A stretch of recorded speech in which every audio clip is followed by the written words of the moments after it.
Videocast Ocupa Biblioteca apresenta Acervo da Laje, com José Eduardo Ferreira Santos. Então, boa tarde, gente. Vou falar um pouco sobre o livro Acervo da Laje. Ele é um livro criado por mim em 2014, que trata sobre a memória estética e artística do subúrbio ferroviário de Salvador. É um livro que resulta das pesquisas que eu tenho feito desde 2011, fruto de um pós-doutorado na Universidade Federal do Rio de Janeiro, no Programa Avançado de Cultura Contemporânea, e que trabalha com a pesquisa sobre arte invisível que é produzida aqui no subúrbio ferroviário de Salvador e nunca foi tão valorizada. Então, é um livro que eu considero uma primeira síntese, né, uma primeira tentativa de mostrar aquilo que as periferias têm produzido nas últimas décadas, do ponto de vista artístico, estético, cultural, mas também do ponto de vista da memória. Então, o livro Acervo da Laje, Memória Estética e Artística do Subúrbio Ferroviário de Salvador, foi publicado pela editora Scortese. É uma editora lá de São Paulo que publica autores independentes. E, e é um livro que já está esgotado, porque as pessoas procuram muito ele, justamente porque ele vai mostrar, além da produção artística e estética do subúrbio ferroviário, vai mostrar a história do território. No sentido de que o subúrbio ferroviário de Salvador é riquíssimo em histórias ancestrais, é riquíssimo em acontecimentos ao longo da história que foram importantíssimos para a história do Brasil e da Bahia. E, no entanto, isso nunca foi, de certo modo, mostrado. E ali, através de pequenos textos que foram sendo produzidos por mim ao longo dos anos, eu tento um pouco abrir esse horizonte e mostrar que a periferia de Salvador ela tem riquezas pelas quais elas precisam ser conhecidas. E eu tomo o subúrbio ferroviário de Salvador como um caso específico, justamente porque é o lugar onde está inserido o Acervo da Laje, que desde 2010, 2009 vem abrindo espaços expositivos aqui, mas para que também as pessoas conheçam a materialidade dessa história do subúrbio ferroviário de Salvador, que é uma história negra, uma história periférica e que, no entanto, precisava ser documentada, justamente para proporcionar novos olhares sobre esse território. O livro Acervo da Laje, Memória Estética, Artística e Cultural do Subúrbio Ferroviário de Salvador também traz os perfis e pequenas biografias de artistas daqui do subúrbio que até então não tinham sido catalogados ou reconhecidos, como Otávio Bahia, Perinho Santana, César, Rai Bahia, Nalva, Perinho Santana,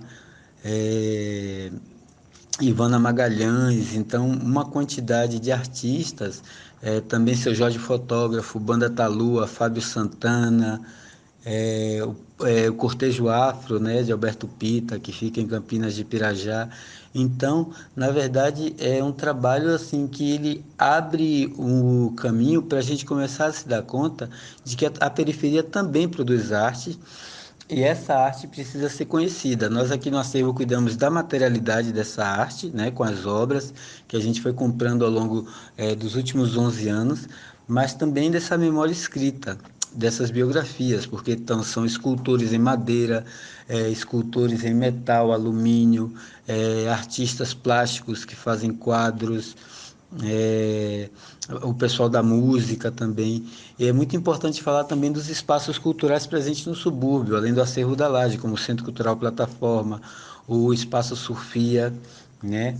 O Sofia Centro de Estudos, a Biblioteca Abdias Nascimento, que foi muito importante aqui no território, e mostrar que cada bairro também aqui da periferia tem suas elaborações artísticas. Então, Piripiri, a questão da escultura em metal com Rai Bahia, Fazenda Coutos, com Otávio Bahia e sua família, que faziam esculturas em madeira, Plataforma com essa profusão de arte de rua, de expressões artísticas, do grafite, com Solis, mas também com Perio Santana, com pinturas dos muros da cidade, contando os muros da periferia, contando a história do território. Então, na verdade, eu acho que o trabalho que a gente tem feito também é um pouco de produzir essas biografias para tirar da invisibilidade essas histórias de vida, histórias de arte que nunca foram contadas. justamente porque estão na periferia de Salvador. E eu acho que o Acervo da Laje, o livro, ele traz também essa visão mais potente do subúrbio, né? Uma visão que busca dialogar e colocar o subúrbio na discussão sobre a cidade, porque nós estamos na cidade e as nossas produções fazem parte da cidade. Talvez o ineditismo do livro ele se dê porque é a primeira vez que essas histórias são contadas através de pesquisas e também as obras podem ser vistas, né? Eu acho que o livro ele ajuda a gente também a entender o subúrbio dentro do território soteropolitano, ajuda também a entender que a periferia de Salvador tem muita gente que produz arte, né?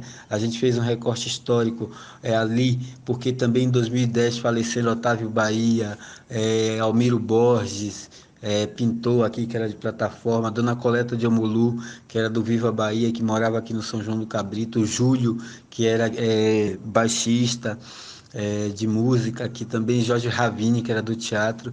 Então, acho que a partir de 2010, essas histórias começam a ganhar outra dimensão, para mostrar também as novas gerações as gerações que nos precederam também trabalharam muito com arte e para o desenvolvimento desse território. O livro também tem depoimentos dos artistas, fala de projetos como, por exemplo, A Beleza do Subúrbio, que foi feito em parceria com a Marcela Hauser em 2013, onde a gente trabalhou com crianças do São João do Cabrito e de Itacaranha para trabalhar a beleza do subúrbio, através de fotografias. E também o livro vai contando muitos fatos históricos relacionados ao subúrbio. Então, tem textos que contam sobre a história do petróleo, a história da ferrovia, das fábricas, da importância do Parque São Bartolomeu como lugar de referência negra, para que a gente também se veja na nossa ancestralidade ali, por conta da Zeferina, do Quilombo do Urubu. Tem páginas também que contam a história das matas, das fontes, das águas suburbanas tão importantes, da maré, das histórias de luta, de mobilização na década de 70, 80, 90, com o bairro de Novos Alagados e a sua luta por moradia, assim também como diversas histórias sobre como esse território foi sendo constituído. No mais, eu acho que é isso, é um diálogo, é um livro que suscita diálogos, a gente está reescrevendo sempre a nossa história e também a possibilidade de ler um livro e ver que a história não é feita somente pelas grandes narrativas que nos são muitas vezes impostas, mas que a história é feita por nós também, né? Por nossas famílias, nossos pais, nossas mães, as pessoas que habitam esse território do subúrbio ferroviário de Salvador. Então, eu considero que é um livro que ajuda bastante a gente começar também a ter vontade de escrever as nossas histórias. Talvez a leitura dele seja um exercício mesmo de se colocar no plano da cidade, de se colocar no plano da história, de dialogar a partir dessas memórias ancestrais que fazem parte das nossas trajetórias. É isso, gente. Agradeço muito o convite. Boa leitura.